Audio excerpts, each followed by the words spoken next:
Uh, Hello everyone, welcome to Code Enzyme, and in this video I will give another virtual contest so I had some more free time.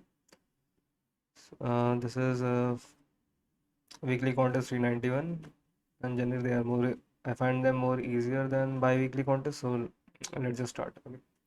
Yeah, give your Harshad number. Uh, an integer x is divisible by the sum of the digits. It is called the Harshad number. We are given an integer x and we want to return the sum of the digits if x is Harshad number, otherwise return a -1. So basically first I need a function to find the sum of digits, right? I think I will do this in Python.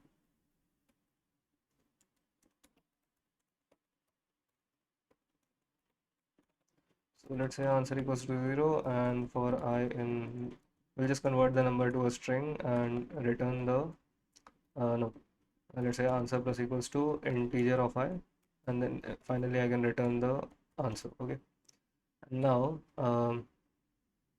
like let's say y is equals to f of x.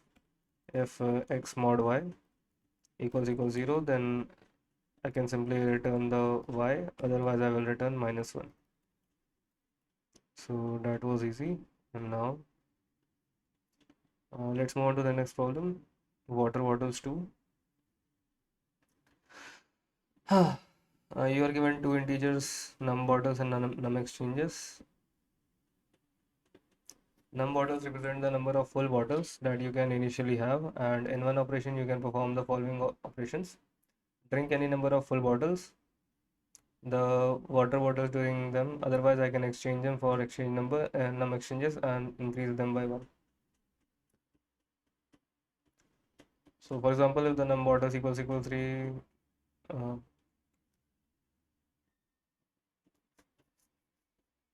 okay, so they had 13 full bottles and initially there was 0, so he drank all the bottles and converted them to empty bottles, and now he is doing it this way. So he's trying to exchange them. But is it always optimal to drink all the bottles? I think yes.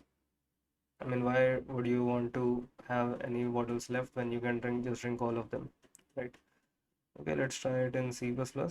Uh, let's say int answer is equals to num bottles, because he will be able to drink all the bottles initially, and int current is equals to num bottles only, while this current is greater than equals to num exchange. He will try to exchange these bottles. So current minus equals to num exchange, right? And after this num exchange, he will drink that bottles also. So current will go plus plus, answer will go plus plus, and num exchange will also go also increase by 1, right? So whenever he does an exchange, he increases the num exchange, but he will also be able to drink one more bottle. So that is why we have a count plus plus, and answer will obviously increase and return also. Let me just try to run this first.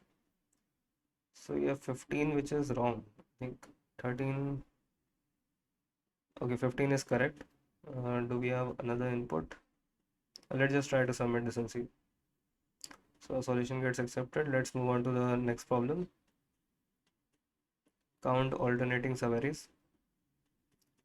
Okay, we call a subarray alternating if no adjacent elements in the subarray have the same value. Return the number of alternating subarrays in the nums. Okay.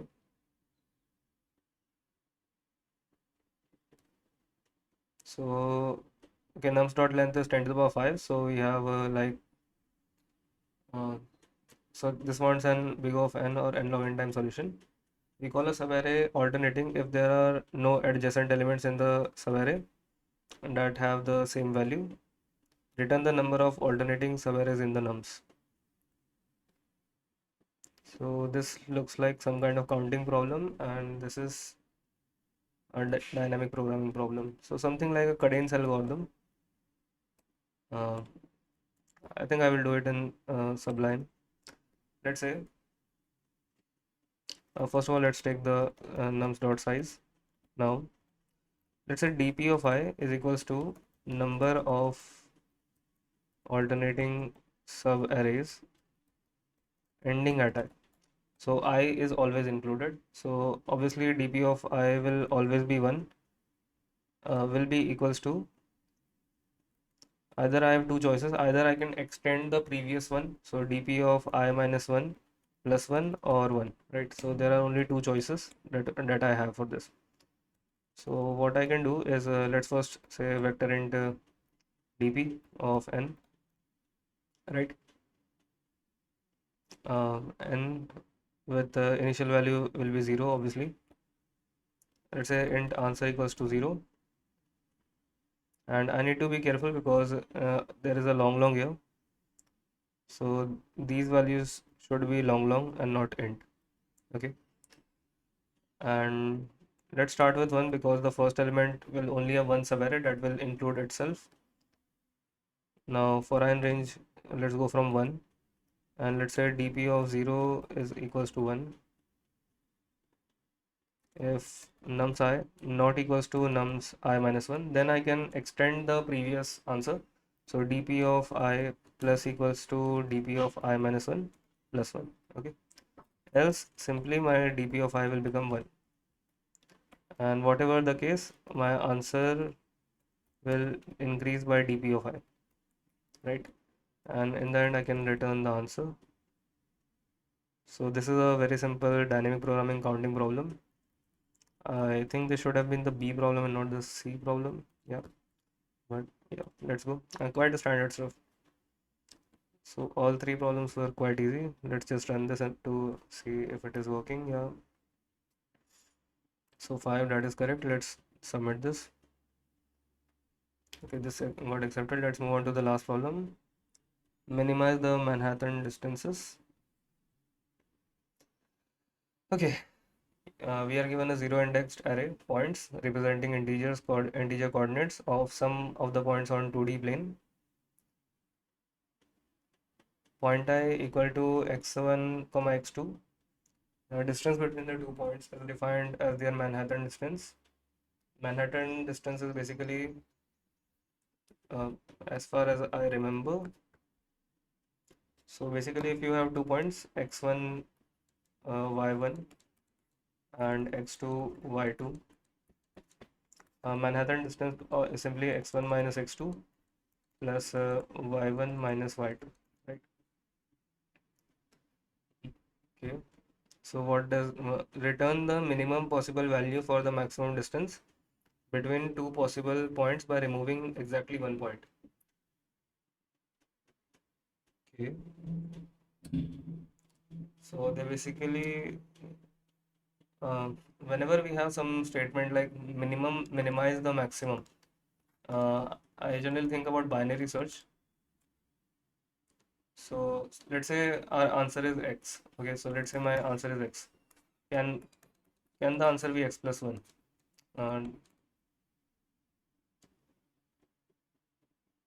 No, right? It is not.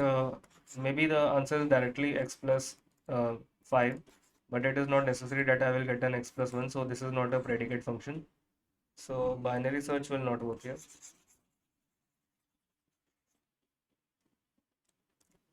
This is some kind of geometry problem, right?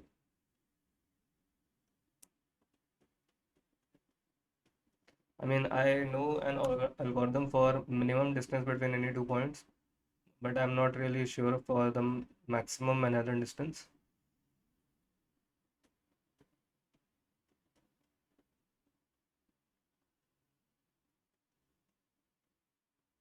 Uh, let's say we have a lot of points x1, x2, sorry, x1, y1, x2, y2, x3, y3. Now, first I need to get the distance between these two and these two and these two. After that, I need to remove a single point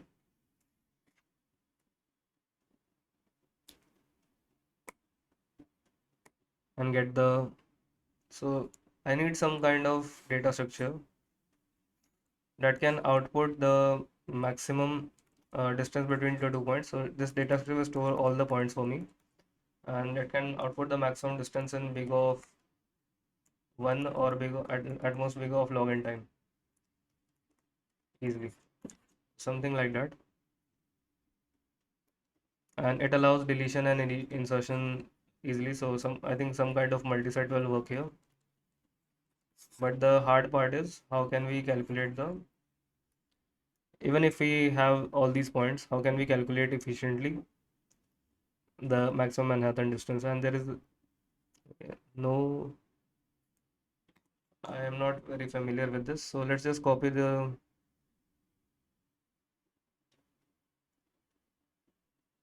let's just try to Google it, maximum Manhattan distance.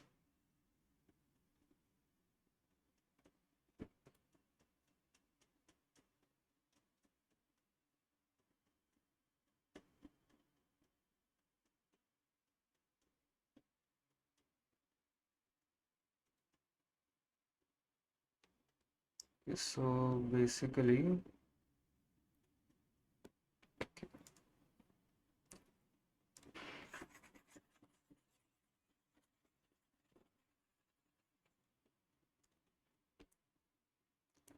so if we have x1,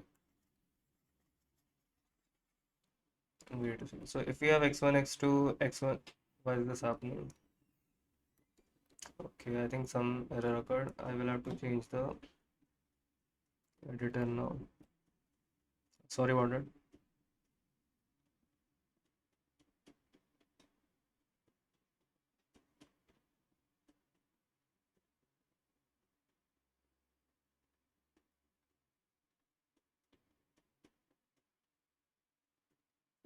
Okay, so this is working at least. Now, if we have x1, x2, x1, y1, and x2, y2, and if we calculate the Manhattan distance, it will become x1 minus x2 plus mod of y1 minus y2, right?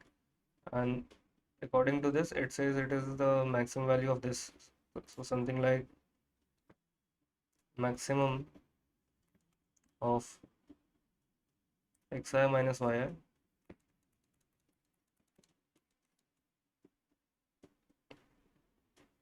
minus xi minus yi minus xj minus yj. Okay.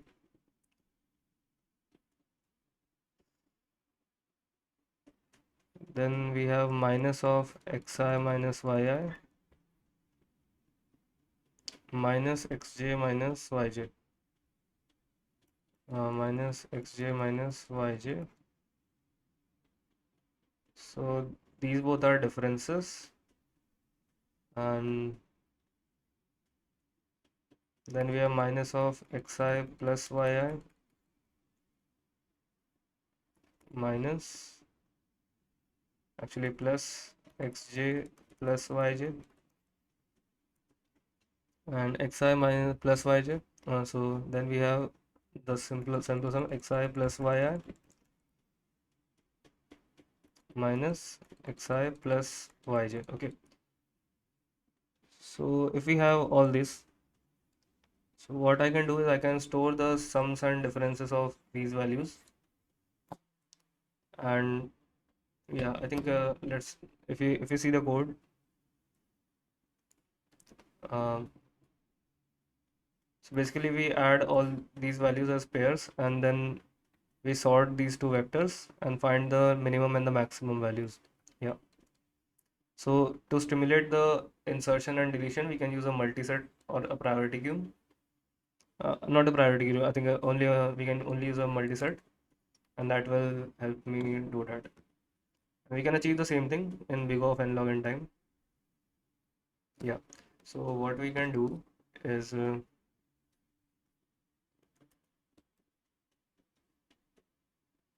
let's say we have this. First of all, what I need is from this points I need to make the multiset, right? So multiset of int, first is the sums and second is the differences, right? Sum and difference, and for vector int and x in points, what I will do is the xi value is simply x of 0 and yi value is x of 1, right? Now I have to, I will say sums dot insert xi plus yi and difference dot insert xi minus yi, right? So just like this, we have two values xi plus yi and xi minus yi. So once this is done, sum dot insert, I need to calculate my answer at least once. So in this code, like as was given in GOG, so sum max minus sum min, difference max minus difference min, and the maximum of that. So I need four variables. Maxsum is equals to the value at star dot r begin, right? And min sum star sum dot begin, and similarly max difference sum difference dot r begin and end min difference dot begin. Okay, and the answer will simply be the maximum of what? I just need to get the maximum of uh, maxsum minus min sum, comma max difference minus min difference. Okay, and now I want to simulate removing each and every point one by one and get this answer like that. So what I will do is I will run this loop again, and now like I have this. So before adding, I have to delete one occurrence of sum of this sum and difference, right? So I will have to do something like sum dot erase.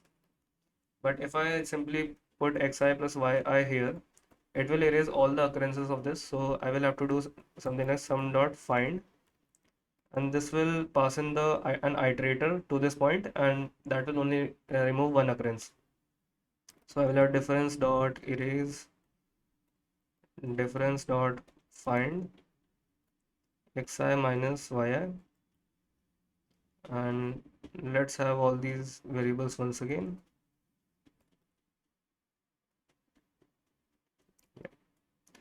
Um, this will give some error if I don't remove this, and let's say int current answer, and answer is equals to, I want to minimize the answer as current answer, right? And finally I can return the answer. So I think this should work. Now let's try to run this code again once.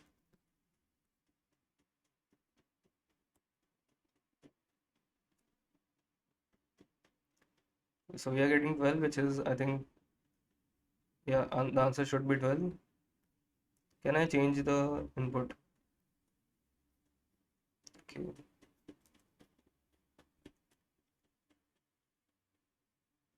So if I run for this test case, I am getting 0, which is the correct output. Let's try to submit this. Okay, solution got accepted, and yeah, so we are in the so I think all the problems are done. If you have any doubts, you can comment down, and I will see you guys next time. Thank you. Where is the okay? Thank you.